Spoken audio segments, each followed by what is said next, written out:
ناظرین السلام علیکم، میں ہوں شاہنواز بدر۔ آج کے اس فیس بک لائیو انٹرویو میں ہمارے ساتھ ملک کے ممتاز عالم دین، all India Muslim personal law board کے نو منتخب جنرل سیکرٹری مولانا خالد سیف اللہ رحمانی ہیں۔ مسلم پرسنل لاء بورڈ ہندوستان کا ایک واحد جماعت ہے جس پر آج بھی تمام ملی جماعتوں میں سب سے زیادہ اگر مسلمان اعتماد کرتے ہیں، بھروسہ کرتے ہیں، اور تقریباً 50 سال ہونے کو ہے۔ کیا مسلم پرسنل لاء بورڈ کی جو نئی ذمہ داری ملی ہے، آپ کی نظر میں ہندوستان جو بورڈ کا جو مقصد تھا، آج سے تقریباً 49 سال پہلے بورڈ کا جو قیام عمل میں آیا تھا، کتنا کامیاب آپ محسوس کرتے ہیں؟ بسم اللہ الرحمن الرحیم۔ میں پہلے تو آپ کا شکریہ ادا کرتا ہوں کہ آپ نے اپنے چینل سے بورڈ کے بارے میں کچھ کہنے کا موقع عنایت کیا۔ اللہ تعالیٰ آپ کو جزائے خیر عطا فرمائے۔ جہاں تک مسلم پرسنل لاء بورڈ کی بات ہے، تو اگر بورڈ نہ ہوتا اور اس کی کوششیں نہیں ہوتی تو مجھے یقین ہے کہ اس وقت مسلم پرسنل لاء پورا کا پورا ختم ہو چکا ہوتا۔ اس لیے بورڈ کو میں اپنی کوششوں میں کامیاب سمجھتا ہوں۔ یہ تو ہو سکتا ہے کہ بعض فیصلے بورڈ کے موقف کے خلاف عدالت سے ہو جائیں، جی، لیکن ظاہر ہے کہ عدالت کا فیصلہ یہ کامیابی اور ناکامی کی بنیاد نہیں ہے، بلکہ صحیح شرعی تصور کو پیش کرنا اور مسلمانوں کو اس کی تائید میں کھڑا کر دینا، یہ اصل کامیابی ہے۔ اور بورڈ کی وجہ سے تمام مکاتب فکر کے مسلمان مسلم پرسنل لاء کے مسئلے پر متفق ہیں، اور جب بھی بورڈ آواز دیتا ہے سارے مسلمان جمع ہو جاتے ہیں۔ یہی اس کی سب سے بڑی کامیابی ہے۔ سر، حضرت ایک سب سے بڑا جو مسئلہ ہے وہ یہ ہے کہ ابھی حالیہ دنوں میں خاص طور سے جب سے مودی کی سرکار آئی ہے تو یکے بعد دیگرے کئی، جیسے بابری مسجد کا کیس ہے، ٹرپل طلاق کا معاملہ ہے، اور اس طرح کے کئی معاملات میں تمام تر کوششوں کے باوجود بھی ناکامی ہاتھ لگی۔ اب جب آپ کو ایک نئی ذمہ داری ملی ہے تو کون کون سے ایسے مسائل ہیں یا کون کون سے ایسے ایشوز ہیں جن کو آپ ترجیحی طور پر حل کرنے کی کوشش کریں گے بورڈ کے بینر تلے؟ پہلے تو میں یہ کہتا ہوں کہ ایسا نہیں ہے کہ بابری مسجد کے مسئلے پر بورڈ کو مکمل طور پر ناکامی ہوئی ہے۔ آپ عدالت کا فیصلہ دیکھیے، بورڈ نے اس بات کو تسلیم کیا ہے کہ اس مسجد کی جگہ نیچے کوئی مندر نہیں بنا تھا، کسی مندر کو توڑ کر مسجد نہیں بنائی گئی۔ بورڈ نے اس کو بھی تسلیم کیا ہے کہ وہاں غیر قانونی طور پر لا کر باہر سے مورتی رکھی گئی ہے۔ بورڈ نے گویا یہ بھی تسلیم کیا ہے کہ وہ سنی وقف بورڈ کی ملکیت ہے، اسی لیے اس کے بدلے میں اس نے زمین کی پیشکش کی۔ تو بورڈ کے جو دعوے تھے اس کو تو عدالت نے قبول کیا ہے، لیکن اس کے باوجود فیصلہ مسلمانوں کے حق میں نہیں آیا۔ جی، تو ہم اس کو اپنی کامیابی سمجھتے ہیں کہ ہم نے اپنے کیس کو اتنی مضبوطی کے ساتھ پیش کیا کہ عدالت اس کو رد نہیں کر سکے۔ اس نے خصوصی دفعہ کے تحت جو اس کا اپنے اختیارات کا استعمال کرتے ہوئے ہمارے نقطہ نظر کے خلاف فیصلہ کیا۔ 3 طلاق کا مسئلہ بھی یہ ہے کہ 3 طلاق میں بورڈ نے اپنا موقف بہت مدلل اور واضح طور پر پیش کیا، لیکن حکومت نے سیاسی مقاصد کے لیے پارلیمنٹ میں اس کے خلاف قانون پاس کرایا۔ جی، تو ظاہر ہے کہ آپ اس حکومت کا مزاج سمجھتے ہیں، لیکن تمام مسلمان بورڈ کے پیچھے کھڑے رہے، اس کی حمایت میں کھڑے رہے، یہی اس کی کامیابی ہے۔ اب ہمیں جو کام کرنا ہے آئندہ، جو آپ نے مجھ سے پوچھا ہے، جی، تو دیکھیے بورڈ تو 1973 میں اس کی تشکیل ہوئی، اور 1972 کے مسلم پرسنل لاء کنونشن میں گویا ایک طرح سے اس کی بنیاد پڑی، اور اسی وقت اس کے اغراض و مقاصد بھی طے ہو گئے، اس کا طریقہ کار بھی طے ہو گیا۔ اسی طریقہ کار کو آج تک جتنے بورڈ کے صدور ہوئے، جتنے جنرل سیکریٹریز ہوئے، انہوں نے اپنے اپنے دور میں نافذ کیا، اور اسی طرح یہ کام آگے بڑھتا رہے گا جس سے پہلے ہوا ہے، اور ہم اس کو اور زیادہ منظم کرنے اور بورڈ کو اور زیادہ فعال بنانے کی کوشش کریں گے اپنے ارکان اور ملت اسلامیہ کے تعاون سے انشاءاللہ۔ ایک اہم سوال یہ ہے کہ ہندوستانی مسلمانوں کے مستقبل کو لے کر کے لوگ بہت تشویش کا اظہار کر رہے ہیں کہ اس ملک میں مسلمانوں کا کیا مستقبل ہے۔ ایک طرف RSS کی جو موجودہ سرگرمیاں ہیں، جو اس کی سرکار ہے اور تمام تر کوششیں ہیں، دوسری طرف ملی جماعتوں کے جو اختلافات ہیں، جو کام کو منظم طریقے سے وہ جو ہونا چاہیے وہ نہیں، تو کیا تھوڑا مسلمانوں کے مستقبل کے سلسلے میں کیا کہنا چاہتے ہیں؟ کیونکہ جو لوگ کام کرنا چاہتے ہیں، جو لوگ کوشش کر رہے ہیں، وہ کہیں نہ کہیں یہ بار بار سوال اٹھتا ہے۔ دیکھیے، جو مسلمان اقلیتیں ہیں، بلکہ جہاں بھی اقلیتیں ہیں، اکثریت کے مقابلے میں ان کو زیادہ جد و جہد کرنی پڑتی ہے۔ اگر ہمارے جو برادران وطن ہیں وہ جتنی محنت کر رہے ہیں تعلیم پر، اپنے طبقے کو صحت کی سہولت پہنچانے پر، اپنی آزادی کی تحفظ کی، اپنے حقوق کے تحفظ کی لڑائی پر، ہمیں اس سے زیادہ توجہ کرنی ہوگی، کیونکہ اقلیت کو زیادہ محنت کرنی پڑتی ہے۔ لیکن میں ایسا نہیں سمجھتا کہ اس ملک میں ہمارا مستقبل محفوظ نہیں ہے۔ ہندوستان میں مسلمان کوئی کروڑ 1.5 کروڑ کی آبادی میں نہیں ہیں، 20 کروڑ مسلمان آباد ہیں، اور بہت سی جہتوں سے جتنا آپ اپنے دین پر ہندوستان میں عمل کر سکتے ہیں، بیشتر مسلم ملکوں میں بھی آپ اس پر عمل کرنے کے موقف میں نہیں ہیں۔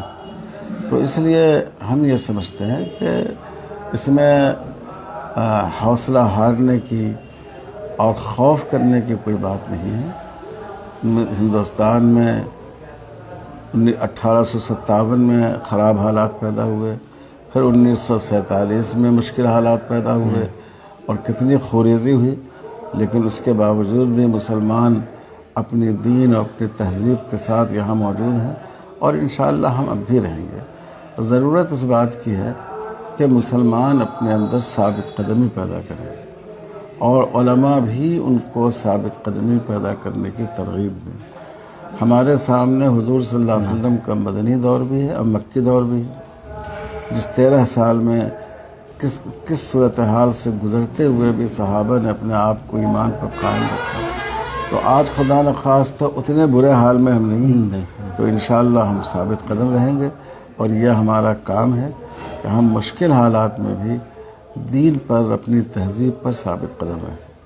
حضرت آخری سوال ہے، مسلم پرسنل لا بورڈ سب سے بڑی جماعت کہلاتی ہے، لیکن جو ہم نے آپ کو مبارکبادی دیتے ہوئے جملہ لکھا تھا کہ دفتری نظام کے اعتبار سے بہت کمزور ہے، کیا ہی اچھا ہوتا کہ ملک کے تمام ریاستوں میں اگر بورڈ کا ایک دفتر ہوتا تو جو اصلاح معاشرہ ہے، تفہیم شریعت ہے، جو بھی بورڈ کی سرگرمیاں ہیں اس کو اور منظم اور بہتر طریقے سے انجام پاتا ہے، اور خاص طور سے نوجوانوں کا ایک بڑا طبقہ آپ سے جڑنا چاہتا ہے۔ یہ عوامی ادارہ ہے، ظاہر سی بات ہے، لوگ چاہے وہ مدارس سے جڑے ہو یا نہ ہو، لیکن ہر مسلمان بورڈ کی باتوں کو کہیں نہ کہیں بڑی اہمیت کے ساتھ سنتے ہیں، غور سے۔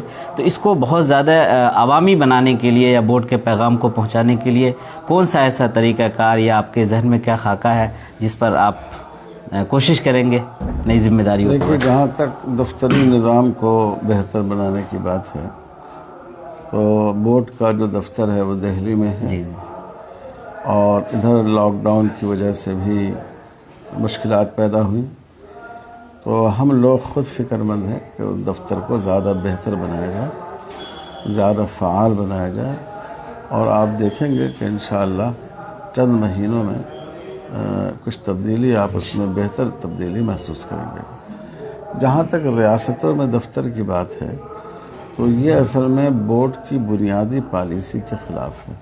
جب مسلم پرسنل لا بورڈ بنا تھا اس وقت بھی یہ بات آئی تھی، تو چونکہ اس میں مختلف تنظیمیں، جماعتیں شامل ہیں، تو یہ بات طے پائی تھی کہ ہم ریاست میں اپنی کوئی ونگ نہیں رکھیں گے، کوئی شاخ نہیں رکھیں گے، کوئی دفتر نہیں رکھیں گے، ہمارا دفتر ایک ہی ہوگا، اور جو دوسری تنظیمیں ہیں جن کی ریاستی شاخیں ہیں صوبہ کی سطح پر، ضلع کی سطح پر، وہ اپنا کام کرتی رہیں گی۔ تو اس لیے یہ ہمیں اس بات کی ریاستوں میں اگر ہم بورڈ کی شاخیں قائم کی جائے، ایک تو یہ بنیادی پالیسی کے خلاف ہوگی یہ بات، دوسرے اس میں ٹکراؤ پیدا ہوگا۔ تو اس لیے ایسا کوئی ارادہ نہیں ہے، نہ پہلے تھا نہ اب ہے۔ البتہ نوجوانوں کے جڑنے کے لیے بورڈ سے مواقع موجود ہیں۔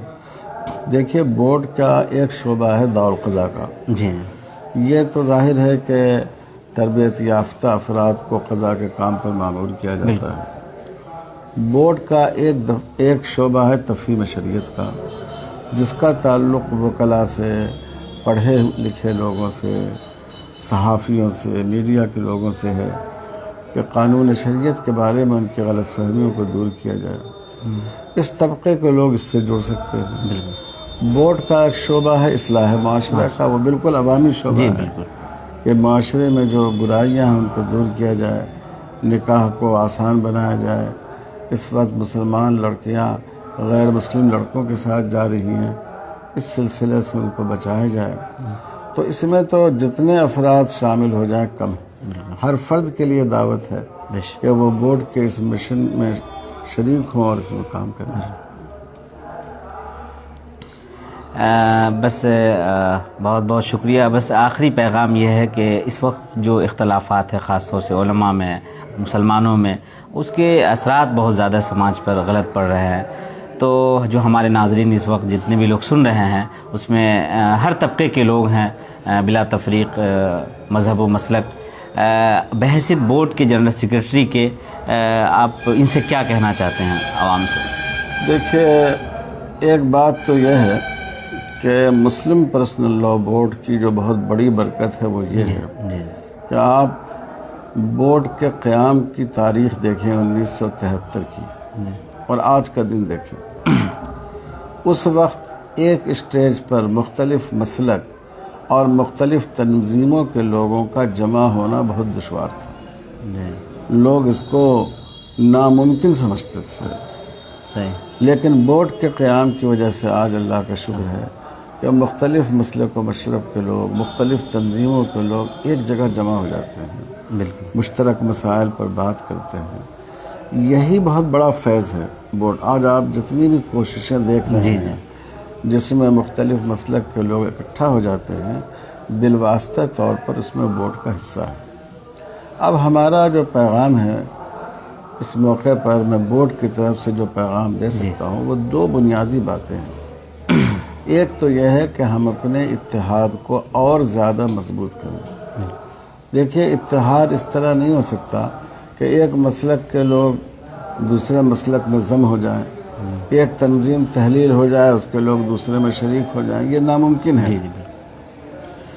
اتحاد ہو سکتا ہے اختلاف کے باوجود اتحاد۔ اختلاف رائے ہوگا، طریقہ کار کا اختلاف ہوگا، کام کے میدانوں کا اختلاف ہوگا، لیکن اس کے باوجود جو ملت کے مشترک مسائل ہیں ان کے لیے ہم ایک جگہ جمع ہو جائیں، ایک جگہ بیٹھ جائیں، یہ اتحاد کی صورت ہے اور یہ ہمیں اختیار کرنا چاہیے اور اسی میں امت کی بھلائی ہے۔ دوسری بات یہ ہے کہ عدالت کیا فیصلہ کرے یہ ظاہر ہے ہمارے اور آپ کے اختیار میں نہیں ہے۔ حکومت کیا قانون بنائے یہ بھی ہمارے اور آپ کے اختیار میں نہیں ہے، لیکن ہم خود اپنے آپ پر شریعت کو نافذ کریں یہ ہمارے اختیار میں۔ ہم اگر شریعت پر عمل کرنا چاہیں تو کوئی قانون ہمارے لیے رکاوٹ نہیں بنے گا۔ عدالت اور پولیس والے ہمارے گھر آ کر نہیں کہیں گے کہ تم فلاں دین کے فلاں حکم پر کیوں عمل کرتے ہو، عمل مت کرو۔ تو ہم اپنی رضامندی سے رضاکارانہ طور پر اپنے آپ پر شریعت کو نافذ کریں۔ حضور صلی اللہ علیہ وسلم کے حیات طیبہ میں ظاہر ہے کہ مکی زندگی میں، مدنی زندگی کے بھی اوائل میں کیا تھا، صحابہ اپنی مرضی سے اپنے آپ پر اسلام کو جاری کرتے تھے۔ تو یہ دو چیزیں بہت بنیادی ہیں۔ ہم اپنی صفوں میں اتحاد کو باقی رکھیں، اختلاف رائے کے باوجود دوسرے کا احترام کرنا اور ان کو برداشت کرنا سیکھیں، اور ہم اپنی مرضی اور رضامندی سے اپنے آپ پر شریعت کو نافذ کریں۔ تو یہ ہمارا بنیادی پیغام ہے۔ اللہ تعالی ہم لوگوں کو اس پر عمل کرنے کی توفیق عطا فرمائے۔ جزاک اللہ۔ ناظرین، یہ تھے حضرت مولانا خالد سیف اللہ رحمانی، جو all India Muslim personal law board کے جنرل سیکرٹری ہیں، اسلامی فقہ اکیڈمی کے جنرل سیکرٹری ہیں، اور بہت ساری ملکی اور عالمی سطح کی جو جماعت ہے مسلمانوں کی اس سے وابستہ ہیں۔ آپ حضرات اس ویڈیو کو زیادہ سے زیادہ شیئر کریں، دوسروں تک پہنچائیں، اور مسلم پرسنل لاء بورڈ کی جو سرگرمیاں ہیں اس سے جڑنے کے لیے ضرور اس ویڈیو کو لوگوں تک پہنچانے کی کوشش کریں۔ شکریہ۔